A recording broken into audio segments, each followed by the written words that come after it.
Actress Emma Stone. Hey people, so today I've decided to do a client visit, not to their office but to their actual home. Don't have to do this, didn't have to do this, but I thought go that extra mile, and this is what it's about. Show some personality, so you can be personable, so you're willing to make it more than just about the money at the end of the day. Yeah, that's cool. Okay, cool. So name, what's your name? My name is Keval Joshi. And your business? My business is Creative Design London. I'm the creative director and founder for our branding agency. What's at the end?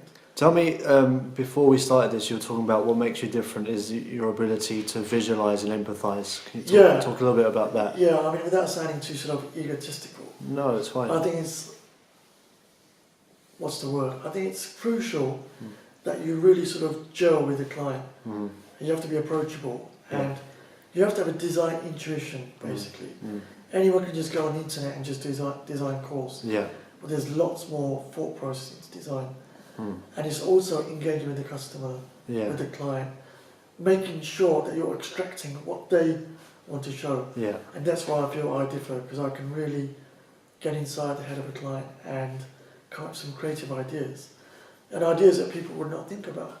And would you say, so one of the questions I normally ask is, what's your approach to sales? Do you really have an approach, or is it just to empathize with the client and form a sort of friendship or relationship?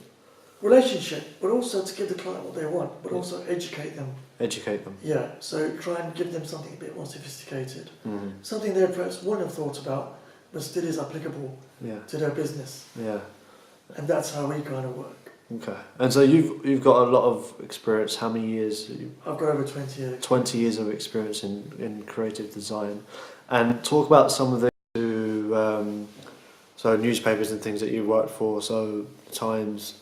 So yes, I've worked for the big broadsheets, Times, Independent, Evening Standard. How did you get those positions? How did you get to work for these major publications? So initially, when I graduated from Middlesex, it was a sort of recession. Recession. So, okay. Yeah. So what I did is I wrote off to all the magazines, newspapers, saying that I'd work for free. Yeah.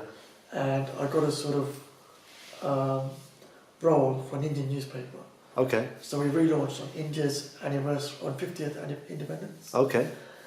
And with that, I sent examples to the Guardian, and then from there it just sort of went on and on. So as I gained more experience, work hard, and you sort of build up.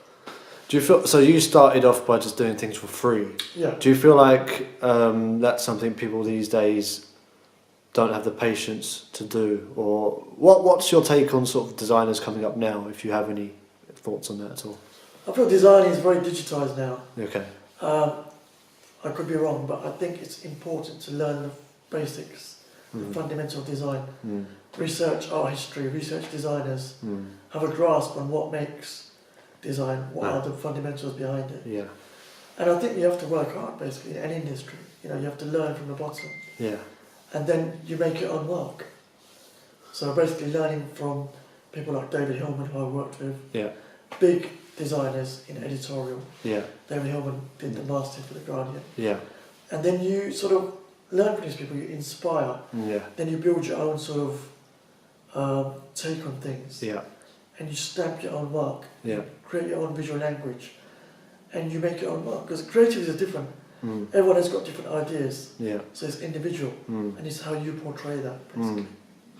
So you've been talking of stamping your mark and things. You've been doing this for a long time. What's sort of next for you? What do you want to? What's the next sort of 5-10 years? Or? Well, next 5-10 years holds a lot of excitement to help businesses grow their businesses, especially startups, launch their brands. So you're moving from publication, some sort of newspapers and magazines, towards business now. I have, yes. I've moved into more sort of general design, branding concepts. Yeah. Because design is vast. Yeah. You know, it's not just magazines. Yeah.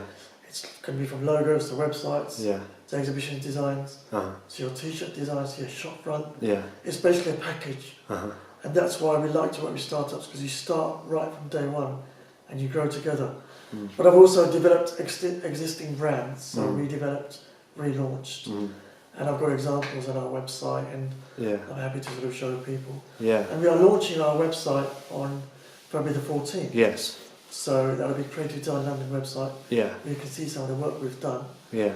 And it will really give you an idea of how we work, how we showcase our ideas. And I think the way we work is we do something different, it's clever, but it's not tacky or complicated. Makes people think. And it's imperative that business owners really put investment towards branding, because it is your shop window. So when you speak to business owners now, do you find that there's a lot of objections, or do they not value things like branding in terms of paying and investing into that? They're more interested in sort of the day-to-day running of the business. And because from a copywriting point of view, I find it difficult sometimes to convince a business owner that they need a copywriter. Is it the same in design and things like that? Or I think it depends on generation. I think now business owners are valuing the actual importance of branding. And if you look at all these new startups, they're really trying to make sure that they look good and the service they offer is as attractive as possible. And I think social media and all these big companies is really helping. Even just, children these days editing videos, it's a brand. They're selling themselves. They're making themselves visually attractive. And I feel if we could go towards that direction and people understand the value of branding, it's going to play a big part in the success of their business. And what would your one last piece of advice be for anyone who wants to be a successful designer or go into the creative trade, like coming up now? What would you say to them? I think it's important to really learn the fundamentals of design. Research what area you want to go into. And just work hard. And also try and be fresh. Take inspiration from whatever. Can be from, for instance, the garden. It can be from, if you travel abroad, it can be a magazine you read. Can be something somebody has said, a quote. It's just, design is everywhere.